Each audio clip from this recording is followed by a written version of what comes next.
कितना भी बड़ा युद्ध हो जाए लेकिन मोबाइल नहीं छूटेगा, कितनी बड़ी बीमारी हो जाए लेकिन मोबाइल नहीं छूटेगा, कितनी बड़ी समस्या हो लेकिन मोबाइल आपका मतलब आपकी वो जरूरत है जी। या वो मजबूरी है या वो आवश्यकता, ये पता ही नहीं है आपको कि मोबाइल की लत आज इतना गंभीर विषय क्यों बन चुका है। अब उसको आप प्राकृतिक तौर पर जोड़िए। पक्षी 6 बजे अपने अपने घोंसले में चले जाते हैं, परिपूर्ण नींद लेते हैं, सुबह 3 बजे उठ जाते हैं। आप सोचिए कि जब संध्या हो रही है आपके माइंड में एक केमिकल ऐसा बनना स्टार्ट हो गया जिसको निद्रा बोल सकते हैं, नशा बोल सकते हैं, जिसका एक सही समय पे पूर्ण निद्रा का होना बहुत आवश्यक है, परंतु आप वो ले ही नहीं पा रहे हैं। तो युवाओं को किस तरह से प्रभावित कर रही है मोबाइल की लत। आप सोचिए कि ये बहुत बड़ा विषय है। हमें कभी कोई बात समाज में किसी प्रकार से करनी होती थी तो हम लोग एक सभा बुलाते थे। जी। आज सभा बुलाने की जरूरत नहीं है। आप सोचिए कि बार बार नोटिफिकेशन देखने की आदत भी दिमाग को अशांत करती है। यह सब राहु चंद्र के असंतुलन का प्रमाण है। आप सोचिए कि आप रुक ही नहीं पा रहे हैं, नोटिफिकेशन आया, आपने मोबाइल चालू कर लिया। लेकिन क्या आपको नहीं लगता है कि इसमें परिवार की भूमिका भी बेहद महत्वपूर्ण हो जाती है, क्योंकि अगर परिवार चाह ले तो वो अपने बच्चे को मोबाइल की लत लगने से बचा सकता है, लेकिन कहीं ना कहीं परिवार अपनी इस जिम्मेदारी से पीछे हट रहा है। तो परिवार की भूमिका को इस दिशा में किस तरह से आप। कितने ही धर्म युद्ध आज मोबाइल के कारण हो रहे हैं। बस कोई एक मैसेज गलत डाल दीजिए और चालू हो जाएगा युद्ध। कह सकते हैं कि एक एडिक्शन आपको इस ओर तक ले जाता है कि ना आप माँ को माँ नहीं कह रहे हैं, पिता को पिता नहीं कह रहे हैं।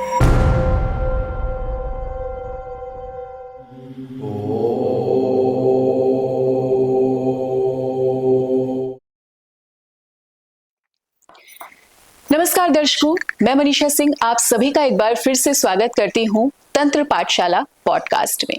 आज हम जिस विषय पर चर्चा करेंगे वो विषय बेहद गंभीर पर सामाजिक है। जी हाँ, वो विषय है मोबाइल की लत और राहु का संबंध। आज मोबाइल हमारे जीवन का एक बेहद अहम हिस्सा है, पर धीरे धीरे ये एक लत भी बनता जा रहा है।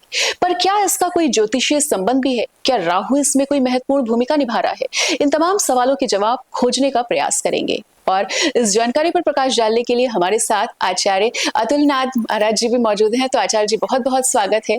महादेव महादेव।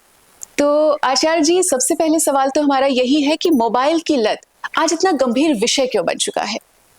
देखिए, सबसे पहली बात तो ये है कि हम जिस मटेरियल युग में रहते हैं वहां सबसे ज्यादा भौतिक उपलब्धियों के मध्य में मोबाइल एक ऐसी अहम भूमिका निभाता है जहां हर प्रकार की आपकी डिमांड पूरी होती है। आज की डेट में मोबाइल को एक एडिक्शन की तरह देखा जाता है। मोबाइल की लत आप स्पष्ट तौर पर समझ सकते हैं कि ये हमारे मस्तिष्क के लिए, हमारे स्वास्थ्य के लिए जितना हानिकारक है, जितनी जरूरत हमारी आवश्यक है, उतना ही ज्यादा हमारे लिए नुकसानदायक है। क्या इस लत का स्पष्ट तौर पर निदान संभव है? तो ये वास्तविक सत्य है कि बड़े तो बड़े, छोटे छोटे बच्चे भी जो है इस एडिक्शन से इतना ज्यादा पीड़ित हो चुके हैं। ये विषय इतना महत्वपूर्ण है क्योंकि आज की पीढ़ी मोबाइल की जिस प्रकार से गिरफ्त में है, वहां कह सकते हैं कि राहु माया, भ्रम और आभासी आकर्षण का कारक है। मोबाइल और इंटरनेट उसी माया का आधुनिक रूप है। आज हम विस्तार से इस पर चर्चा करें तो थोड़ा सा ये विषय आएगा कि कलयुग, कलपुर्जों का युग। आज व्यक्ति मशीनों का आदी हो गया और हमारे मन मस्तिष्क पर जिस प्रकार की चीजें हावी हैं, हम मोबाइल के बगैर नहीं रह सकते। आज की जरूरत मोबाइल है, आपकी जरूरत मोबाइल है जी। मोबाइल ही विशेष महत्वपूर्ण है और कुछ महत्वपूर्ण नहीं है जी। आप ये देख सकते हैं कि कितना भी बड़ा युद्ध हो जाए लेकिन मोबाइल नहीं छूटेगा, कितनी बड़ी बीमारी हो जाए लेकिन मोबाइल नहीं छूटेगा, कितनी बड़ी समस्या हो लेकिन मोबाइल आपका मतलब आपकी वो जरूरत है जी। या वो मजबूरी है या वो आवश्यकता, ये पता ही नहीं है आपको। तो ये जो एक एडिक्शन है ये अपने आप में बहुत बुरी तरह से समाज को पीड़ित कर रहा है, जहां स्पष्ट तौर पे कहा जा सकता है कि इससे, इस भ्रम से आपको निकलना चाहिए। ये बहुत जरूरी है, अन्यथा आने वाली संतानें, हम और हमारे मस्तिष्क, ये सब प्रभावित होकर हम जिस ओर जा रहे हैं वहां बहुत कुछ ऐसा है जो छल और भ्रम का एक ऐसा वातावरण बन रहा है कि बहुत मुश्किल है इससे मुक्त होना। महादेव। आचार्य जी, अभी आपने जिक्र किया माया और भ्रम का, तो ये भी जानना चाहेंगे कि ज्योतिष में राहु को माया और भ्रम का हाँ, प्रतीक क्यों माना जाता है? देखिए राहु जो है, राहु का कोई अस्तित्व नहीं है। ग्रहों के अंदर राहु का अस्तित्व नहीं है।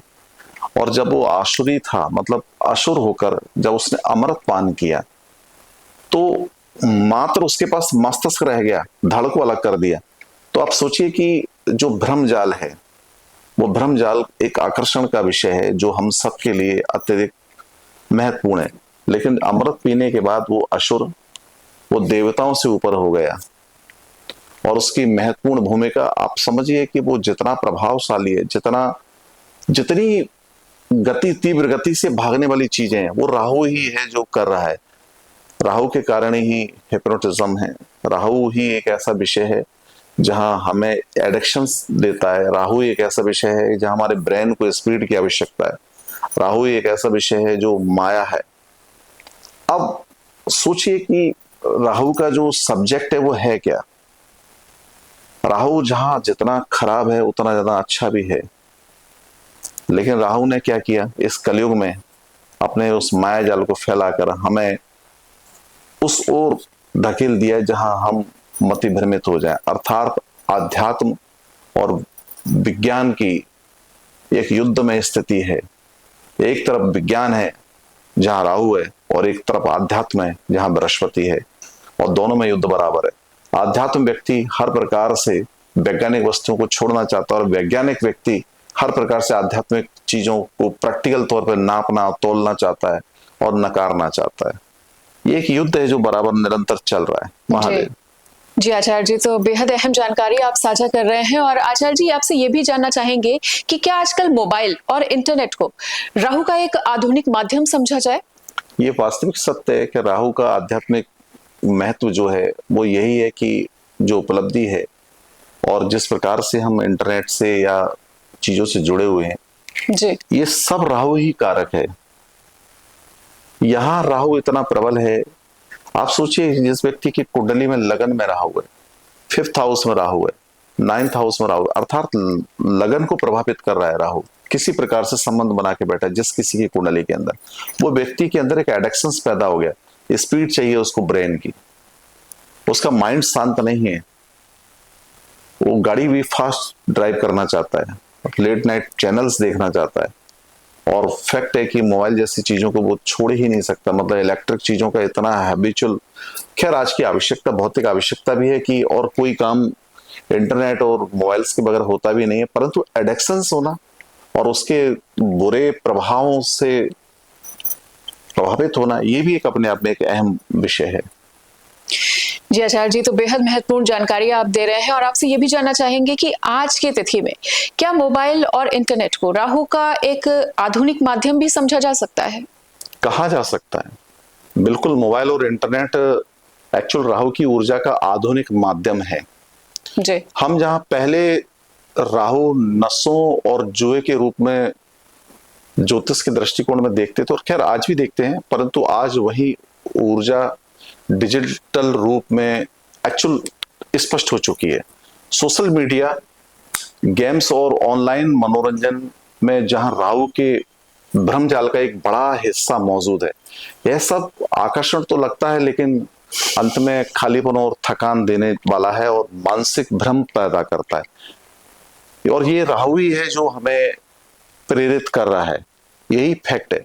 जी आचार्य जी, कौन कौन से भावों में राहु होने से व्यक्ति मोबाइल की लत में जल्दी फंसता है? अगर राहु तीसरे भाव या 5वें, 8वें, 12वें भाव में है तो व्यक्ति आभासी आकर्षण में ज्यादा उलझता है। तीसरा भाव संवाद और सोशल मीडिया का भी है। 5वां भाव मनोरंजन और बुद्धि का है।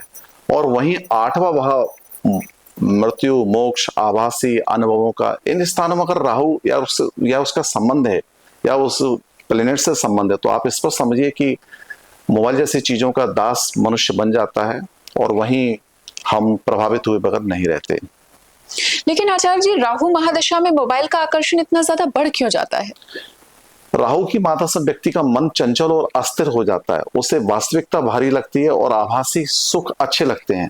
आप देखिए कि इससे मोबाइल, इंटरनेट और सोशल मीडिया उसे जिस प्रकार से खींचती है, वह वही दौर है जब व्यक्ति अपने जीवन का सबसे ज्यादा ध्यान रखना चाहता है परंतु बेकाबू हो जाता है भ्रम जाल में फंसकर, और सारी कोशिशें उसकी नाकाम हो जाती हैं।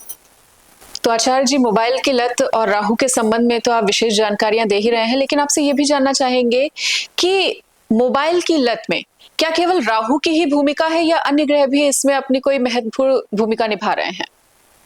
मोबाइल की लत में राहु प्रमुख भूमिका निभाता है, परंतु चंद्रमा और बुध भी इसमें शामिल है। जहां चंद्रमा मन का स्वामी है, वहीं राहु उस पर धुंध डालकर मन को भटकाने में महत्वपूर्ण भूमिका निभाता है। परंतु बुध संवाद और बुद्धि का ग्रह है, राहु इसे तकनीकी आकर्षण में फंसा लेता है, और जब ये तीनों ग्रह प्रभावित होते हैं एक दूसरे से, तब मोबाइल की लत और ज्यादा गहरी हो जाती है। हम चाहकर भी अपने मन से, मस्तिष्क से, और ये लत हावी होने के कारण मोबाइल को अलग नहीं कर पाते, यही स्पष्ट है। बिल्कुल आचार्य जी, और हमने ये भी सुना है कि जब भी राहु की महादशा होती है, ऐसे में उसका सबसे ज्यादा जो प्रतिकूल प्रभाव है वो स्वास्थ्य पर पड़ता है। लेकिन कब और कौन सी सिचुएशन में मोबाइल की लत भी आपके मानसिक स्वास्थ्य पर प्रभाव डालती है? देखिए, मोबाइल की लत एक्चुअली स्वास्थ्य पर किस प्रकार से असर करती है, आप समझ लीजिए कि ये लत सबसे पहले मानसिक स्वास्थ्य को प्रभावित करती है। व्यक्ति का ध्यान हर प्रकार से हर समय मोबाइल पर ही लगा रहता है। आप सोचिए कि जिससे एकाग्रता हम सबकी नष्ट हो जाती है, चिंता, तनाव, एक्चुअल चिड़चिड़ापन और असुरक्षा बढ़ती है, नींद की गुणवत्ता गिर जाती है और मन हर समय अस्थिर रहता है। राहु का यही स्वभाव है, मन को शांत होने ही नहीं देता। आप सोच लीजिए कि ज्यादातर इन ग्रहों के प्रभाव से व्यक्ति लेट नाइट तक जगता है, और जब रात लेट नाइट तक जगता है तो इससे प्रभावित हुए बगैर नहीं रहता, रात रात भर जगता है। हमारी बॉडी का अपना एक सिस्टम है, संध्या होने से पहले हमें सो जाना चाहिए। रोशनी से राहु का क्या संबंध है, ये समझना पड़ेगा। महादेव।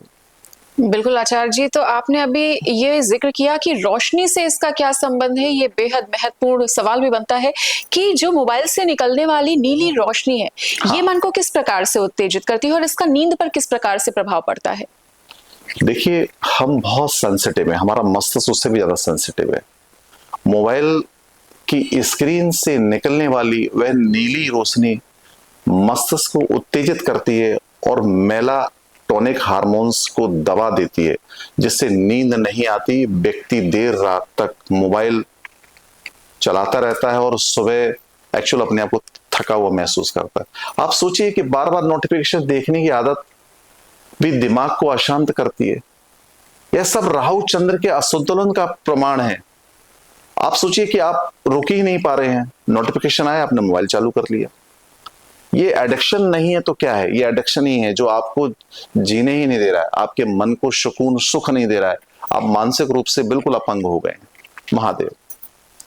आचार्य जी, आपसे ये भी जानना चाहेंगे कि देखिए, आज का जो विषय है वो है मोबाइल की लत और राहु की महादशा। और राहु की महादशा की जब भी बात होती है तो एक नेगेटिव एस्पेक्ट उससे ये भी जुड़ा है कि वो रिश्तों पर बहुत ज्यादा असर डालती है। तो क्या मोबाइल की लत भी ऐसी है जो रिश्तों पर प्रभाव डाले? देखिए, राहु को खासकर स्पष्ट तौर पे ये कहा जा सकता है कि वो रिश्तों को प्रभावित किए बगैर मानता नहीं। एक्चुअल मोबाइल रिश्तों पर गहरा असर डालता है। जब व्यक्ति हर समय फोन पे उलझा रहेगा तो परिवार और दोस्तों के बीच में जो बातचीत है, जो कम्युनिकेशन है, वो कहाँ है? और पति पत्नी, माता पिता, बच्चों में दूरियां बढ़ती है। राहु असल में रिश्तों को कमजोर कर नकली आभासी रिश्ते मजबूत करता है। यही कारण है कि सोशल मीडिया पर व्यक्ति हजारों से जुड़ा होता है, लेकिन असल जिंदगी में अकेलापन महसूस करता है। अपने बच्चों के लिए उसके पास समय नहीं होता, अपने पत्नी के लिए समय नहीं होता, और एक दूसरे के लिए समय नहीं होता। ये राहु है जो नकली रिश्तों को जीने के लिए मजबूर कर रहा है। महादेव। तो बहुत से रिश्ते इससे प्रभावित होते हैं। और आचार्य जी, राहु की महादशा और मोबाइल की लत शिक्षा और करियर को किस तरह से प्रभावित कर रहे हैं? एक्चुअल आप सोचिए कि आप किस तरह की जिंदगी को पसंद करते हैं और आपको क्या चाहिए। आप जिस प्रकार की लाइफ आपने अपनी बना ली है, और जो अकेलापन महसूस आप कर रहे हैं, जो दूरियां बढ़ रही हैं, वो कहां ले जा रही है? जी। मोबाइल की लत शिक्षा और करियर को एक्चुअल प्रभावित करती है। जहां छात्र पढ़ाई पर ध्यान नहीं दे पाते, बार बार मोबाइल चेक करने की आदत पढ़ाई की लय को तोड़ देती है, आपकी एक स्पीड में कहीं ना कहीं डिफरेंस पैदा करती है। वही नौकरी करने वाले लोग भी कार्यस्थल पर एकाग्र नहीं रह पाते और उत्पादकता का कम हो जाती है। और राहु का भ्रम व्यक्ति को यह महसूस कराने पर स्पष्ट है कि वह आराम कर रहा है, लेकिन वास्तव में उसका समय और अवसर दोनों ही नष्ट हो रहे हैं। व्यक्ति आराम नहीं कर रहा है, तो हमारा मस्तिष्क जो है जिस प्रकार से प्रभावित हो रहा है, हम दिन पर दिन हमारा नर्वस सिस्टम इस चीज के कारण कमजोर रहा है, वो हमें समझना पड़ेगा। महादेव। तो आचार्य जी, बात हो रही है मोबाइल की लत की, और मोबाइल की लत जीवन को किस तरह से प्रभावित कर रही है इसके विषय में आप जानकारी दे रहे हैं। तो क्या ये लत कभी नशे में भी परिवर्तित हो सकती है, और क्या मोबाइल को राहु का आधुनिक नशा समझा जाए? जी हाँ, मोबाइल एक्चुअली एक नशा ही है, राहु का आधुनिक नशा। जैसे पहले शराब, जुआ या नशे के पदार्थ राहु के अभिव्यक्ति थे, आज वैसे ही मोबाइल और इंटरनेट उसी ऊर्जा का डिजिटल रूप है। फर्क यह है कि नशा समाज में सामान्य माना जाता है, इसलिए लोग इसकी गहराई को समझ नहीं पाते, परंतु असर उससे भी ज्यादा खतरनाक है, जो समझना पड़ेगा। जी, तो ये बहुत ही ज्यादा कह सकते हैं कि प्रतिकूल प्रभाव डाल रहा है हमारे जीवन में, और जैसा कि आपने भी बताया आचार्य जी कि मानसिक स्वास्थ्य पर भी इसका काफी ज्यादा प्रतिकूल प्रभाव देखने को मिल रहा है। लेकिन क्या अगर शारीरिक तौर पर भी देखा जाए तो शारीरिक तौर पर भी ये प्रभावित कर रहा है? आप सोचिए कि परिवार की क्या हालत हो गई है। मुझे अगर अपने पापा को कुछ कहना है, पिता को कुछ बोलना है, तो मैसेज पे बोल रहा हूँ। माँ को कुछ कहना है तो मैसेज पे मैं बोल रहा हूँ, मम्मा पानी दे जाना मुझे। मम्मा को कुछ कहना है, बाहर दोस्त आया तो वो भी मम्मा बोल रही तेरा दोस्त आया वहां पे। ये एडिक्शन कहां ले गया हमें? मोबाइल की लत शरीर पर इस प्रकार से हावी है कि वो आंखों पर, दिमाग पर गहरा असर डाल रही है। लंबे समय तक स्क्रीन को देखते रहना आंखों को कमजोर कर रही है। नींद की समस्या निरंतर बढ़ रही है। गर्दन और पीठ दर्द, मोटापा, मतलब सोचिए हार्मोनल असंतुलन भी आम हो जाते हैं। यह धीरे धीरे शरीर की ऊर्जा को कमजोर कर देता है। राहु का यह प्रभाव शरीर को थका देना वाला है और मन को बेचैन करने वाला है, और एक्चुअल सच तो यह है कि आपके नर्वस सिस्टम को वीक करने वाला है। आप कहां जा रहे हैं, देखिए आप। महादेव। लेकिन आचार्य जी, मोबाइल की लत बेहद हानिकारक है, ये तो हम सभी जानते हैं, लेकिन आज की तिथि में देखा जाए तो ये जरूरी भी बहुत ज्यादा है। आज पूरा का पूरा मोबाइल ही देख सकते हैं कि एक ऑफिस बना हुआ है। बच्चे ऑनलाइन क्लासेस तक मोबाइल से ले रहे हैं। तो अगर बच्चों की बात करें तो बच्चों के मस्तिष्क पर मोबाइल की लत का कितना ज्यादा प्रतिकूल प्रभाव पड़ रहा है, और उनके मानसिक विकास में, बौद्धिक विकास में ये किस प्रकार से अड़चन पैदा कर रहा है? बड़ा सामान्य है, सबसे ज्यादा खतरनाक है, क्योंकि उसका मस्तिष्क अभी विकसित ही नहीं हो पाया बच्चों का, और वह लगातार स्क्रीन पर समय बिताने में उसकी रचनात्मक और ध्यान की एक्चुअल जो क्षमता कमजोर किस प्रकार से कर रही है, समझने वाली बात है। बाहर खेलने और सामाजिक मेलजोल से कट जाने पर राहु उनकी कल्पना को आभासी खेलों और वीडियो में बांध देता है। आप समझिए कि जिससे उसका भविष्य भी प्रभावित होता है। अरे सामान्य है, आपका मस्तिष्क और आंखें प्रभावित तो हो ही रही हैं, आप शरीर भी आपका मोटापा हो रहा है, क्योंकि वो एक्टिविटीज ही नहीं हो पा रही बॉडी की। आप शरीर को चलाना ही नहीं चाहते।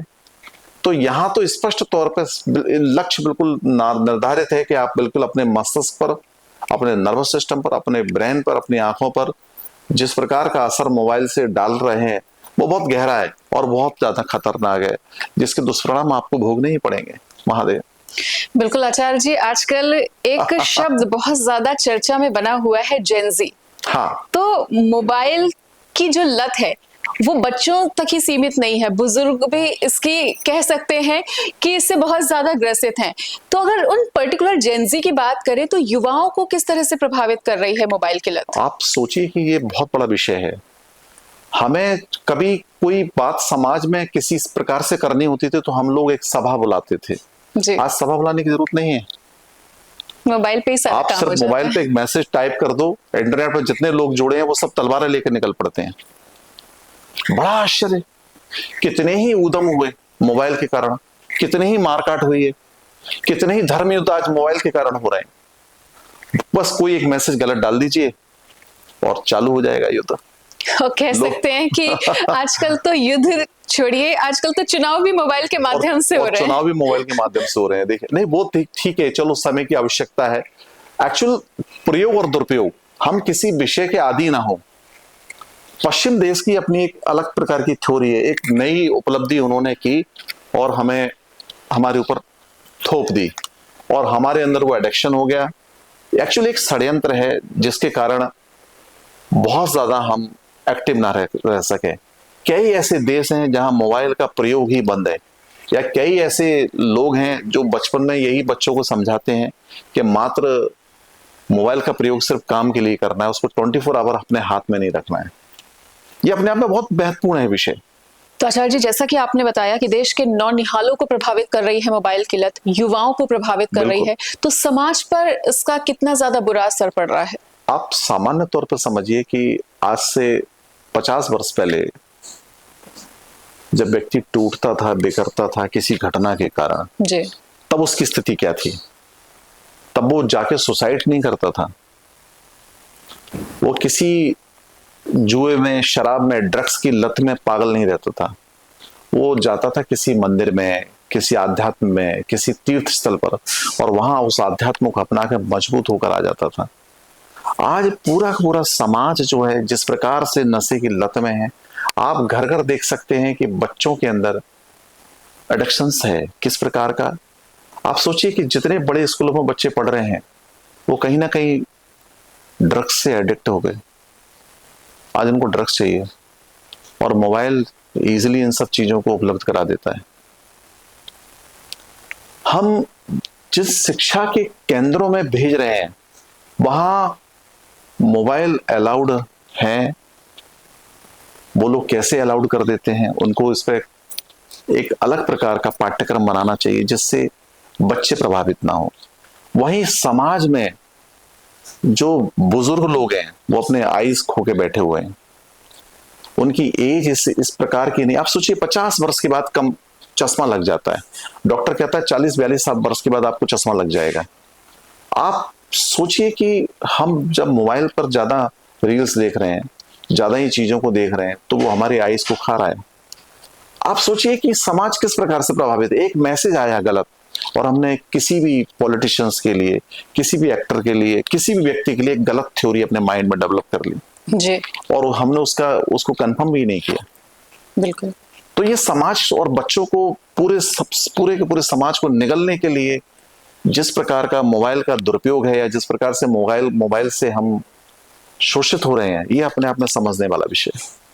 बिल्कुल आचार्य जी, अभी आपने एक बात कही कि पहले का व्यक्ति जब टूटता था, बिखरता था, तनाव से ग्रसित होता था तो आध्यात्म का सहारा लेता हाँ। था। तो क्या ये भी कहा जा सकता है कि जो मोबाइल की लत है वो कहीं ना कहीं आपकी आध्यात्मिक प्रगति में भी बाधा पैदा कर रही है? आप बिल्कुल स्पष्ट समझिए कि राहु को हम लोग इलेक्ट्रिक और गंदगी का कारक मानते हैं, स्मेल का कारक मानते हैं। जी, वहीं बृहस्पति को हम धर्म, मानवता, सही तौर पे देखा जाए समाज का संचालन, आध्यात्म, मंदिर, पूजा पाठ का हम कारक मानते हैं, सुगंध का कारक मानते हैं। तो ये तो एक युद्ध शुरू से चला आ रहा है, गंदगी में, दुर्गंध में और सुगंध में। आप जिस दुर्गंध में हैं वहां आप बीमार होंगे, जी, और जिस सुगंध में हैं आप वहां ऑब्वियसली सिंपल थिंग है, आप जिस प्रकार से प्रभावित होंगे, एक अच्छे वातावरण, सुगंधित वातावरण में रहेंगे, तो आपका मन, मस्तिष्क, चैतन्य कहां जाएगा। आप धर्म को अपनाइए, आध्यात्म को अपनाइए, आपका मन, मस्तिष्क, आपका डीएनए जिस प्रकार से ऊर्जामय होगा, जिस प्रकार से ताकत आपके अंदर, आपके शरीर में व्याप्त होगी, क्योंकि आपने आध्यात्म को अपनाया। आप सोचिए अध्यात्म आपको क्या देता है? सही समय पर सही निर्णय लेने की क्षमता देता है। लेकिन आप सोचिए कि भाई आप मस्तिष्क को कमजोर कर रहे हैं लगातार। आपने जो एडिक्शंस अपने माइंड पे हावी किया हुआ है, वो आपको लगातार आपके नर्वस सिस्टम को वीक कर रहा है, आपके मन को कमजोर कर रहा है, आपके मस्तिष्क को कमजोर कर रहा है। आप डिसीजन मेकर है ही नहीं, डिसीजन ले ही नहीं पाते। तो जब आप डिसीजन ले ही नहीं पाते तो समझ लीजिए कि आप कहाँ जा रहे हैं, आप फ्लॉप हैं, आप फेल हैं। बिल्कुल। आचार्य जी, आपने सुगंध और दुर्गंध की बात की और मोबाइल की लत की ऑलरेडी बात चल रही है, तो ये भी आपसे जानना चाहेंगे कि देखिए, मोबाइल का जो एडिक्शन है वो इस कदर लोगों के सर चढ़कर बोल रहा है कि आजकल लोग बाथरूम में भी मोबाइल लेकर जा रहे हैं, वॉशरूम में भी मोबाइल लेकर जा रहे हैं। उनकी ये लत व्यक्ति के ग्रहों को किस तरह से प्रभावित कर रही है? मैं तो स्पष्ट बोल रहा हूँ, राहु जिस प्रकार से आपके ऊपर हावी है, आप लेट नाइट तक जग रहे हैं। आप समझिए कि सनातन धर्म में एक व्यवस्था है कि आपको 6 बजे सो जाना है। हमने अपने जीवन काल में देखा है, आज मैं 50-51 वर्ष का हो गया समथिंग, मैंने अपने पूर्वजों को, अपने माता पिता और दादा परदादाओं को स्पष्ट देखा कि भैया 9 बज गए सो जाओ, 6 बज गए खाना खा लो। तो व्यवस्था ही खत्म हो गई, वो चीजें ही समाप्त हो गई। अब उसको आप प्राकृतिक तौर पर जोड़िए, पक्षी 6 बजे 6 बजे अपने अपने घोंसले में चले जाते हैं, परिपूर्ण नींद लेते हैं, सुबह 3 बजे उठ जाते हैं। आप सोचिए कि जब संध्या हो रही है, आपके माइंड में एक केमिकल ऐसा बनना स्टार्ट हो गया जिसको निद्रा बोल सकते हैं, नशा बोल सकते हैं, जिसका एक सही समय पे पूर्ण निद्रा का होना बहुत आवश्यक है, परंतु आप वो ले ही नहीं पा रहे। आप 6 बजे के बाद खाना खाएंगे 12 बजे तक, 1 बजे तक, 2 बजे तक, 3 बजे तक, तो ऑब्वियसली आप सोचिए कि आपका डाइजेशन जो प्राकृतिक तौर पे वो ठीक से हो ही नहीं पा रहा है, तो शरीर को आप खराब करने जा रहे हैं। और मजे की बात है, आप 1 मिनट में मैसेज करिए, खाना आ जाएगा, रात के 3 बजे तक खाना आ रहा है। आज पेरेंट्स भी फ्री हैं बच्चों से, बच्चे रात को जगते हैं, 2 बजे उनकी इच्छा होती है कि मोमोज खाना है, वो 2 बजे इंटरनेट पर उन्होंने डाला, कोई भी एक ऐप खोला, नाम नहीं लूंगा किसी का, और खोल के वो क्या बोलते हैं ऑर्डर किया, दरवाजे पे 10 मिनट में 15 मिनट में ऑर्डर मौजूद। तो ये जो चीजें हम चला रहे हैं, हम जा रहे हैं, हमने अपने शरीर को खराब करना है, रोगी करना है, और ये हमारे लिए बहुत ज्यादा घातक है, आने वाले और ज्यादा संतानों के लिए बहुत ज्यादा घातक है। महादेव। बिल्कुल आचार्य जी, तो राहु का और ध्यान साधना का क्या संबंध है, और मोबाइल की लत क्या इसमें बाधक बन रही है? देखिए, राहु जब जब किसी व्यक्ति के ऊपर प्रबल होगा, उस व्यक्ति को मायावी पुरुष माना जाता है। स्पष्ट तौर पे कह सकते हैं वो किसी को भी छल सकता है, किसी को ठग सकता है। और राहु ही एक ऐसा ग्रह है कि जहां चोरी, चकारी, ठगी, 420, ये सब व्यक्ति के अंदर जो पैदा होता है वो राहु के कारण ही होता है। आप समझिए कि किसी भी चीज का एडिक्शन, मतलब चाहे सिगरेट का हो, चाहे शराब का हो, चाहे किसी भी चीज का एडिक्शन, जिसको भी आप समझ लीजिए, उसमें राहु की अपनी बहुत बड़ी भूमिका है और अहम भूमिका है। राहु व्यक्ति चलते फिरते किसी भी लड़की को, किसी भी पुरुष को ठग सकता है, अपनी बातों में लगाकर स्पष्ट तौर पर आपको गुमराह कर सकता है। तो यहां मैं स्पष्ट तौर पर कहूंगा कि इन सब चीजों से बचने के लिए ही हमारे सनातन धर्म में पूजा पाठ, ध्यान, जगह जगह मंदिर बनाए गए, क्योंकि बृहस्पति को प्रबल रखना है हमें, मानवता परमो धर्मों को प्रबल रखना है हमें, आध्यात्म केंद्रों को प्रबल रखना है हमें, ताकि हम ना चाह करके भी वहां जाके जरूर से ज्यादा समय दें, जरूर से ज्यादा उन चीजों को में हम अपने आप को विलय रखें, तो हम राहु से प्रभावित नहीं होंगे, राहु हमारे ऊपर हावी नहीं होगा। यही विशेष महत्व है इसका। बिल्कुल आचार्य जी, तो अगर ज्योतिष की बात की जाए, अध्यात्म की बात की जाए, तो हर हानि से बचने के लिए वहां पर एक उपाय उपलब्ध है। तो क्या मोबाइल की लत को छुड़ाने के लिए भी कोई ज्योतिषी उपाय है? देखिए, सबसे पहले तो मैं ये स्पष्ट कहूंगा कि बच्चों को सरस्वती वंदना कराई जाए। आप समझिए कि स्कूलों में जिस प्रकार से सुबह सुबह प्रार्थना होती है, सरस्वती वंदना की घर में भी होनी चाहिए। बच्चों के मस्तिष्क में ये बात डालना चाहिए कि आपको भगवती सरस्वती का आह्वान करना है। शुद्ध वातावरण रखें, कमरों के अंदर डार्कनेस ना रखें, ऊर्जा में कमरे रखें। माँ भगवती सरस्वती की प्लास्टिक पेरिस की मूर्ति आती है, वो जरूर रखें। और जिनको बहुत ज्यादा एडिक्शन है, उनके एक्चुअल ये उपाय करने से बड़ा फायदा होगा। उनके जब वो उठें सुबह, बच्चों के लिए खासकर ये विशेष बहुत जरूरी है, बच्चे जब उठें तो जो सामने देखें तो वहां सरस्वती का कैलेंडर या स्टेच्यू या जो मैंने मूर्ति बनाई इस प्रकार की कुछ होना चाहिए, जिससे वो चित्र जो देखेंगे, नमन करेंगे, उससे बड़ा प्रभाव पड़ेगा। सफेद वस्त्रों का धारण करें, नीले और काले वस्त्रों को धारण ना होने दें, मंदिरों में बच्चों को ले जाएं, घर के अंदर सुगंधित वातावरण रखें। ये सब चीजें आपको बहुत ज्यादा प्रभावशाली करेंगे। और इस सब के अलावा अगर सही तौर पे देखा जाए तो बालों को ज्यादा ना बढ़ने दें, शरीर में गुरहा अंगों में बालों को ना बढ़ने दें, ये बड़ों के लिए बहुत जरूरी है। मैले कुचले वस्त्रों को धारण ना करें, अपने बेड शीट निरंतर चेंज करते रहें। मतलब आप समझिए कि गंदगी को हटाएं, इलेक्ट्रिक डेड चीजों को आप हटाएं, ये आपके लिए बहुत जरूरी है। राहु इससे आपके ऊपर हावी नहीं होगा और नेगेटिव थॉट्स आपके अंदर पैदा नहीं होंगे। एडिक्शन से बचने के लिए बहुत ज्यादा ठीक रहेगा। आचार्य जी, राहु की महादशा को शांत करने के लिए एक टर्म होता है डिजिटल डिटॉक्स। आखिरकार ये डिजिटल डिटॉक्स क्या है और ये किस तरह से राहु को शांत करने में मददगार है? बहुत सिंपल सी बात है, बहुत मैं सारी बातों से अलग हटकर कहूंगा। आप समझिए कि जब आपकी लाइफ में जंजाल है, षड्यंत्र है, समय जब हर प्रकार से आपके ऊपर खराब हो, हावी हो गया, राहु जो है पूरी तरफ से चारों तरफ उसने घेर लिया है, तब एक सिंपल थिंग है कि आप सारे इलेक्ट्रिक चीजों से दूर हो जाइए। क्या हो जाइए? दूर हो जाइए। यही जरूरी है। एकांत में चले जाइए, सुंदर वातावरण में रहिए, प्राकृतिक सौंदर्य में रहिए, तप कीजिए, जप कीजिए, आप स्वस्थ हो जाएंगे। बहुत जल्दी आपके अंदर सही समय में निर्णय लेने की दोबारा से पुनः क्षमता व्याप्त होगी और आप कहेंगे कि मैं पुनः पूर्ण हूं, मैं सही मार्ग खोज लिया हूं, मैंने सही दिशा को पकड़ लिया है। महादेव। आचार्य जी, आजकल सभी महात्मा, सभी संत कहते हैं कि अगर किसी भी परेशानी से छुटकारा पाना है तो मंत्र करें, जप करें। तो क्या मंत्र जप करके मोबाइल की लत से भी छुटकारा पाया जा सकता है? देखिए, मंत्र जप मन को एकाग्र करता है, राहु की धुंध को हटाता है, इसमें कोई दो राय नहीं। आप समझिए कि आप जब मंत्र जप में ध्यान देंगे तो आप अपने मन पर नियंत्रण कर रहे हैं जी। और वो नियंत्रण इस प्रकार से हो सकता है जिस प्रकार से शरीर पर आप अपने मंत्रों के माध्यम से नियंत्रण कर लेंगे, अपनी इच्छाओं पर भी कर लेंगे। इसलिए मंत्र जप की बहुत बड़ी भूमिका है, ध्यान की बहुत बड़ी भूमिका है। आप ध्यान करिए, योग करिए, आप दौड़ लगाइए, आप एक्सरसाइज करिए। एक्चुअल इस बात को थोड़ा और तरीके से भी समझ सकते हैं। हमारे मस्तिष्क को चाहिए स्पीड, रेस।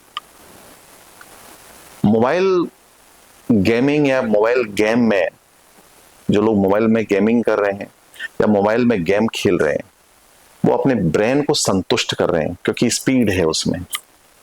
हमें ये समझना पड़ेगा कि ये हमें हमारी नीड को बढ़ा रहा है, हमारी जरूरत को बढ़ा रहा है, क्योंकि ब्रेन को तो स्पीड मिल रही है, लेकिन ये स्पीड हमारे मस्तिष्क के लिए, हमारे नर्वस सिस्टम के लिए खतरनाक है। मात्र ब्रेन को ही स्पीड में नहीं करना है, हमें शरीर की भी स्पीड बढ़ानी है। आप साइकिलिंग करिए, साइकिलिंग करने से आपके नर्वस सिस्टम, आपके ब्रेन की संतुष्टि भी होगी और शरीर भी स्वस्थ होगा। दौड़ लगाइए आप। लेकिन लोग क्या करते हैं? लोग देखते हैं लेट नाइट तक टीवी, मोबाइल और फास्ट ड्राइविंग। इन तीनों चीजों में राहु की ही भूमिका है और ये तीनों चीजें जिस प्रकार से हमारे मन मस्तिष्क पे हावी हैं, आप समझिए मोटापा, हार्ट अटैक, पैरालिसिस जी, ब्रेन हेमरेज जी, अनिद्रा, ऐसी कितनी ही बीमारियां हैं जिन्हें हमने अपने शरीर में स्थापित कर लिया है और उसका सिर्फ एक ही कारण है, क्या? ओनली मोबाइल एडिक्शन, बिल्कुल। और कुछ नहीं है। और इससे एडिक्शन से अगर अब भी नहीं समझ के भी, जानकर भी नहीं समझ पाएंगे तो फिर कोई कुछ नहीं कर सकता। महादेव।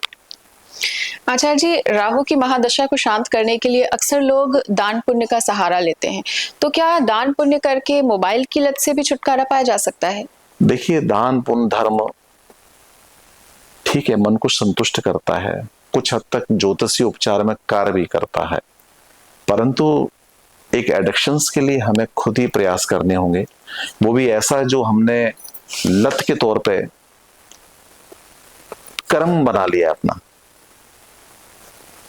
और ऐसा कर्म बना लिया कि जिससे हम बस अब सब कुछ जो है वो मोबाइल ही है, मेरा ऑफिस ही मोबाइल है, मेरी लाइफ ही मोबाइल है। और मोबाइल आपको देता भी सब कुछ है, आप समझिए। आपको गाने सुना देगा, आपको पिक्चर दिखा देगा, आपको रील दिखा के तरह तरह के फनी जोक्स दिखा देगा, और आपकी बहुत सारी ऐसी चीजें जो जिसे आप शो नहीं कर पाते वो सब चीजें भी पूर्ति करता है। तो ये सब चीजें तो नाश की ओर ले ही जा रही हैं आपको।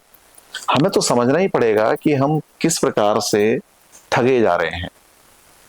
मोबाइल हमें ठग रहा है, हमारे शरीर को ठग रहा है, हमारे मस्तिष्क को ठग रहा है। और कई बार तो चर्चाओं में, जब हमारे यहाँ आध्यात्मिक चर्चाएं होती हैं या कुछ विदेशी लोग आ जाते हैं, तो समझ में आता है कि ये एलियंस के द्वारा कुछ इस प्रकार की प्रोग्रामिंग की गई है जो मनुष्यों के लिए, मस्तिष्क पे हावी करने के लिए, हमें खा जाने के लिए एक ऐसा गैजेट है जो हमें हर प्रकार से बर्बाद कर रहा है। तो आचार्य जी, बात हो रही है मोबाइल की लत की, राहु की महादशा को किस तरह से सुधारा जाए इसके, तो किस किस तरह से अनुशासन अपने अंदर ग्रहण करके मोबाइल की लत से छुटकारा पाया जा सकता है? अनुशासन कितना ज्यादा महत्वपूर्ण है? आप फिर समझिए कि व्यक्ति मोबाइल का उपयोग ज्ञान, शिक्षा और सृजनात्मक कार्यों में अगर करता है तो समझ में आता है राहु वरदान बन सकता है। राहु की ऊर्जा को नष्ट ना करके सही दिशा में लगाना ही बुद्धिमानी है और हमारी समझदारी है। मोबाइल की लत हमें एक ऐसी जगह ले जाकर खड़ा कर रही है जहां हम हर प्रकार से शारीरिक हानि कर रहे हैं, और हम उस स्टेज पे पहुंच रहे हैं कि जहां उसका समाधान नहीं है। तो इसके लिए तो हमें ही प्रयास करने हैं, हमें बहाने नहीं ढूंढने हैं, हमें एक्सरसाइज का बहाना नहीं करना है, हमें ये दिखाना नहीं है कि मैं एक्सरसाइज करने दिखा रहा हूं। मतलब अब बच्चे क्या करते हैं, एक्टिंग करते हैं कि मैं एक्सरसाइज कर रहा हूं, और बड़े बुजुर्ग भी करते हैं, लेकिन मोबाइल को नहीं छोड़ते हैं। आप समझिए कि जो इंस्ट्रक्शंस दे रहा है, जो उसके साथ है, जो समझाना चाहता है कि एडिक्शंस को आप छोड़ दीजिए, उसके सामने भी उन्होंने नाट्य रूप ले लिया। उन्होंने एक्सरसाइज करके दिखा दिया, एक्सरसाइज नहीं किया एक्चुअल। तो आपको छोटे मोटे बहानों से ये नहीं कहना है कि अरे यार नहीं हो पाता है, पॉसिबल नहीं है ये। एक्चुअल इसके लिए आपको दृढ़ संकल्प लेना पड़ेगा, अपने मस्तिष्क पे ये प्रभाव बढ़ाना पड़ेगा कि मुझे एक्चुअल छूटना ही है, छोड़ना ही है। ये प्रयोग की चीज है। मैं ये नहीं कहता कि आप टोटल दूर हो जाइए, वैसे तो टोटली दूर हो जाए तो इससे आपका ही भाग्य सुधरेगा, आपका ही जीवन सुधरेगा, आपका ही स्वास्थ्य सुधरेगा, परंतु फिर भी आवश्यक है आज समाज की, क्योंकि बगैर कोई काम इसके होता ही नहीं है। तो उसकी उपयोगिता, उसकी आवश्यकता आप उस हद तक रखें जहां आपकी जरूरत है, आप उसको जरूरत से ज्यादा हावी ना करें, यही आवश्यक है। तो आचार्य जी, आपने ये तो बताया कि आज के यंगस्टर्स को भी मोबाइल की लत प्रभावित कर रही है, राहु की महादशा प्रभावित कर रही है, नौनिहालों को भी प्रभावित कर रही है, लेकिन क्या आपको नहीं लगता है कि इसमें परिवार की भूमिका भी बेहद महत्वपूर्ण हो जाती है? क्योंकि अगर परिवार चाह ले तो वो अपने बच्चे को मोबाइल की लत लगने से बचा सकता है, लेकिन कहीं ना कहीं परिवार अपनी इस जिम्मेदारी से पीछे हट रहा है। तो परिवार की भूमिका को इस दिशा में किस तरह से आप देख रहे हैं? मैं आपको कुछ ऐसे चीजें बता सकता हूं जो समाज में किस प्रकार से खतरनाक है, परिवार में किस प्रकार से खतरनाक है। पिता ने बच्चे के हाथ से मोबाइल छिना लिया, बच्चे ने कोई भी चीज भारी पड़ी थी उसको उठा के पिता के सर पे दे मारा, पिता डेथ हो गई। मां ने मोबाइल छीना तो मां का मर्डर कर दिया। ये पेपरों की न्यूज है, न्यूज पेपरों में ये चीजें बिखरी पड़ी हैं। एक एडिक्शन आपको इस ओर तक ले जाता है कि ना मां को मां नहीं कह रहे हैं, पिता को पिता नहीं कह रहे हैं, मां को मां नहीं समझ रहे हैं, पिता को पिता नहीं समझ रहे हैं। परिवार, आप सोचिए इस समय अब एक आईफोन की बड़ी भीड़ है, मैं भी यूज करता हूं, आप भी यूज कर, सभी यूज करते हैं। आप सोचिए कि हमारी जरूरत क्या है एक्चुअल। अगर मैं आईफोन को ही ठीक से अगर थोड़ा सा डिफाइन करूं तो आप समझिए कि वो एक ऑफिशियल चलता हुआ एक काफी बड़ा एक ऑफिस है, मतलब बहुत सारी जरूरतें हमारी पूरी करता है। लेकिन जो लोग कोई कारोबार ही नहीं कर रहे,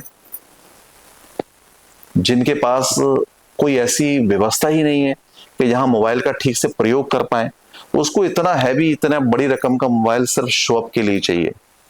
समाज में मतलब आपके बच्चे के पास है, आपके पास एक कॉस्टली मोबाइल नहीं है तो आपकी वैल्यू घट जाएगी। हम इस प्रकार से सोचने लगे हैं। ये कितना भयानक है। पैसे की हानि हो रही है, शारीरिक हानि हो रही है, और एक्चुअल उसका प्रयोग नहीं है। तब भी अगर आप ऑफिशियल यूज करते हैं, आपको एक बस एक हवा है कि ये मोबाइल है तो ये आपको आपकी इंफॉर्मेशन को कहीं और लीक आउट नहीं करेगा। तो इसका मतलब क्या? इसका मतलब ये है कि छोटे बच्चे जो माँ बाप की शर्म करते थे, जहां एक सामाजिक दायरा था कि गलत चीज पिता को ना पता लग जाए, माँ को ना पता लग जाए, वो मोबाइल में माँ बाप के सामने ही सब कुछ चल रहा है। तो हम जिस प्रकार से अपने संस्कृति तक का हास कर रहे हैं, नाश कर रहे हैं, जो कि आश्चर्य है, समझने वाला विषय। महादेव।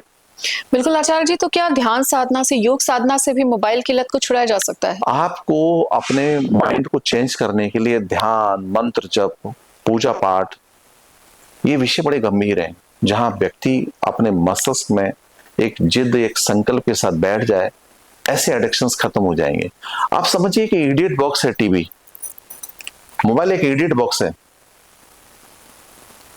आप गधे बन रहे हैं, आपको वहां ज्ञान नहीं मिल रहा है, आप ज्ञान लेना भी नहीं चाहते हैं। 70% समाज में मोबाइल का दुरुपयोग हो रहा है और 70% समाज जो है गलत चीजों में लिप्त हो गया है। समाज का शुद्धिकरण बहुत मुश्किल है। इसका तात्पर्य यह नहीं है कि आधुनिक चीजों को मत अपनाइए, आधुनिक चीजों की लत मत डालिए, कहने का तात्पर्य है। अगर इस विषय को आप समझेंगे तो यही बहुत बड़ा महत्व रखता है आपके लिए कि लत यानी एडिक्शंस आपको, आपके मस्तिष्क को, आपके डीएनए को, आपके स्वास्थ्य को हर प्रकार से यानी नुकसान पहुंचा रहा है। आपको समझना होगा। महादेव। बिल्कुल आचार्य जी, तो देखिए, लत हर मामले में बुरी होती है। कहा जाता है कि अति हमेशा बुरी ही मानी जाती है।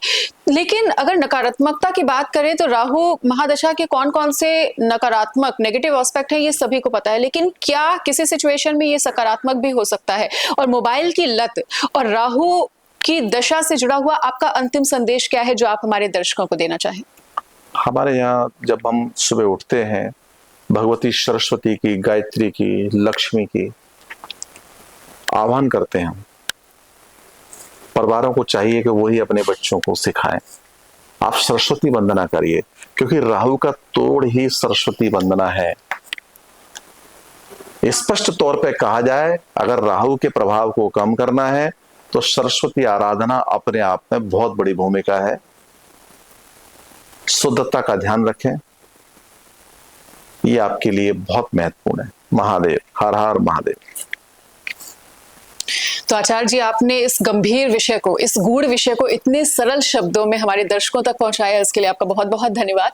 तो दर्शकों देखिए, आज हमने जाना कि मोबाइल जीवन का बेहद अहम हिस्सा है, लेकिन जो इसकी लत है वो आपके जीवन को बहुत ज्यादा प्रभावित कर सकती है, और किस हद तक प्रभावित कर सकती है वो भी आचार्य जी ने समझाया। आशा करते हैं कि आज के अंक में दी जाने वाली समस्त जानकारियां आपको पसंद आई होंगी। इसी उम्मीद के साथ मनीषा को दीजिए इजाजत। नमस्कार।